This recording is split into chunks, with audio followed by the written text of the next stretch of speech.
लुकमान ने यह भी कहा कि बेटा, अगर कोई अमल चाहे राई के दाने के बराबर भी छोटा हो और हो भी किसी पत्थर के अंदर या आसमानों में मख्फी हो या जमीन में, अल्लाह उसको क़यामत के दिन ला मौजूद करेगा।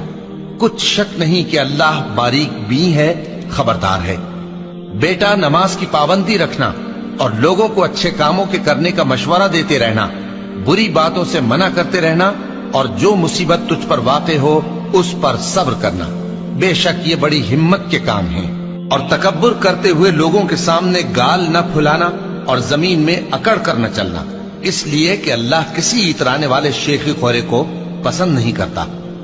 और अपनी चाल में एतदाल किए रहना और बोलते वक्त जरा आवाज नीची रखना, क्योंकि बहुत ऊंची आवाज गधों की सी है, और कुछ शक नहीं कि सबसे बुरी आवाज गधों की होती है।